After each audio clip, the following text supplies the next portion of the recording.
पूज्य भगवान महावीर तथागत भगवान बुद्ध विज्ञ होते हुए भी लोक भाषाओं में गीता के ही संदेशवाहक हैं। आत्मा सत्य है और पूर्ण संयम से आत्मस्थिति का विधान है, ये गीता का ही विचार है। बुद्ध ने उसी तत्व को सर्वज्ञ तथा अविनाशी पद कहकर गीता के ही विचार को पुष्ट किया है। इतना ही नहीं, अपितु विश्व वाडम्मय में धर्म के नाम पर जो कुछ भी सार सर्वस्व है, जैसे एक ईश्वर, प्रार्थना, पश्चाताप, तप इत्यादि गीता के ही उपदेश हैं। वही उपदेश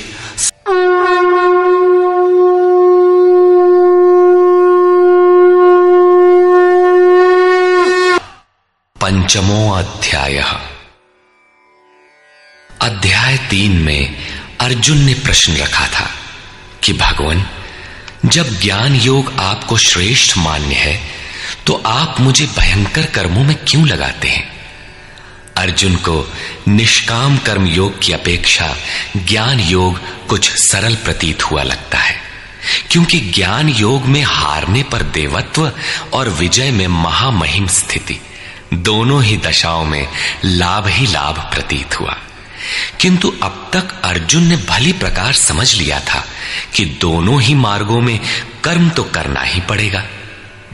योगेश्वर उसे संशय रहित होकर तत्वदर्शी महापुरुष की शरण लेने के लिए भी प्रेरित करते हैं, क्योंकि समझने के लिए वही एक स्थान है। अतः दोनों मार्गों में से एक चुनने से पूर्व उसने निवेदन किया। अर्जुन उवाच।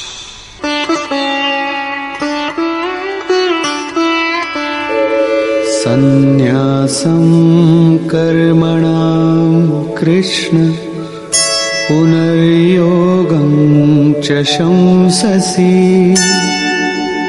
यच्छ्रेय एतयोरेकं तन्मे ब्रूहि सुनिश्चितम्। हे श्री कृष्ण, आपका